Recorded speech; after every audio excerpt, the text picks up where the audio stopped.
स्वामीनारायण हरे, स्वामीनारायण हरे। वचनामृत श्री लोया प्रकरण का तीसरा, महात्म्य ज्ञान सहित निश्चय। संवत 1877 में कार्तिक कृष्णा त्रयोदशी 3 दिसंबर 1820 को श्रीजी महाराज श्री लोया ग्राम स्थित भक्त सुरा खाचर के राजभवन में रात्रि के समय पलंग पर विराजमान थे। उन्होंने सफेद छींट की बगलबंडी पहनी थी, रुई भरा श्वेत चूड़ीदार पाजामा धारण किया था, मस्तक पर सफेद फेंटा बांधा था और श्वेत पिछौरी ओढ़ी थी। उनके समक्ष सभा में मुनि तथा स्थान स्थान के सत्संगी बैठे थे।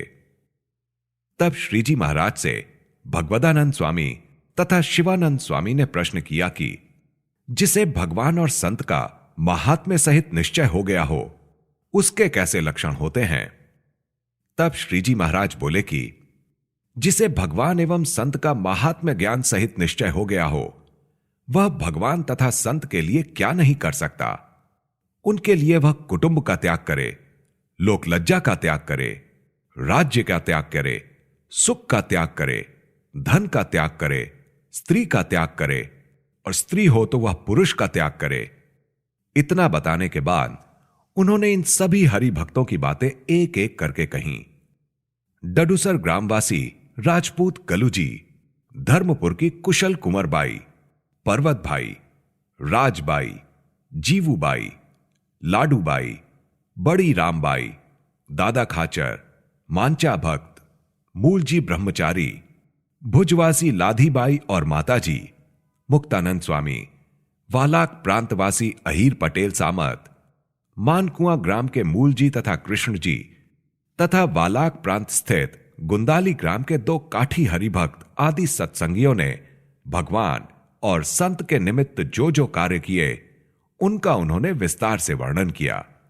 फिर श्रीजी महाराज बोले, जिसको भगवान का महात्म्य ज्ञान सहित निश्चय हो जाता है, वह भगवान के वचन पालन में किसी भी प्रकार की कमी नहीं रखता तथा वे जो कुछ कहें वैसा ही करता है।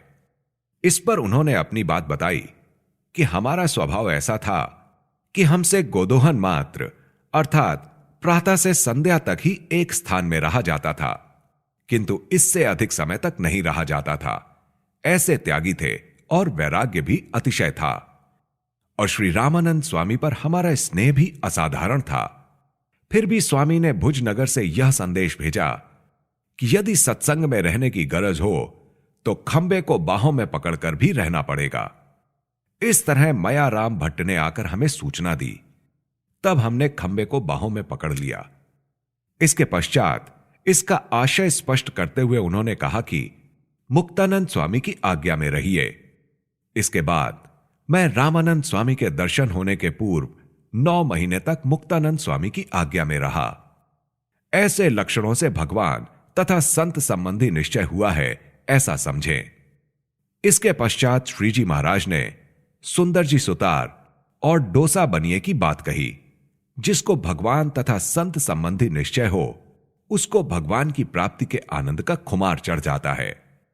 इतना कहकर उन्होंने राणा राजगुरु तथा भक्त प्रहलाद की बात कही कि प्रहलाद जी ने नृसिंह जी से निवेदन किया, हे महाराज, मैं आपके इस विकराल रूप से भयभीत नहीं हो रहा और आपने मेरी जो रक्षा की है उसे मैं रक्षा नहीं मानता। जब आप इंद्रिय रूपी शत्रुओं से मेरी रक्षा करेंगे तब मैं समझूंगा कि आपने मेरी रक्षा की। अतः जो भगवान का भक्त हो, वह भगवान द्वारा दैहिक रक्षा किए जाने पर ना तो हर्षित होता है और अपनी रक्षा ना किए जाने पर ना ही शोक करता है। वह तो अलमस्त होकर भगवान का भजन ही करता रहता है और भगवान तथा संत का अत्यधिक महात्म्य समझता है। इस विषय पर श्रीजी महाराज ने कटलाल ग्राम की वृद्ध महिला की बात कही। फिर कहा कि इस प्रकार के हरिभक्त की देह भले ही दुर्बलता एवं कमजोरी के कारण गिरे, या उसे बाघ खा जाए, या सांप काट ले, अथवा शस्त्र से चोट लगे इत्यादि किसी भी तरह से अपमृत्यु द्वारा देहोत्सर्ग हो जाए, तो भी वह यही समझता है कि भगवान के भक्त की दुर्गति होती ही नहीं है। वह तो भगवान के धाम को ही प्राप्त होता है और भगवान से विमुख रहने वाले मनुष्य के शरीर का भले ही अच्छी तरह से उत्सर्ग हो और चंदन की लकड़ी द्वारा संस्कार पूर्वक उसका शवदाह किया जाए तो भी वह निश्चय ही यमपुरी में जाता है। इन दो बातों को अच्छी तरह समझें तथा इन बातों की जिसके अंतर में पक्की गांठ लग गई हो उसे भगवान तथा संत का महात्म्य सहित निश्चय हो गया है ऐसा जान लेना। और ऐसा निश्चय वाला जो होता है वह निश्चित रूप से ब्रह्म धाम में ही पहुंचता है, लेकिन अन्य किसी भी धाम में नहीं पहुंचता। इति वचनामृतम। इस प्रकार से श्री लोया प्रकरण का तीसरा वचनामृत पूर्ण हुआ।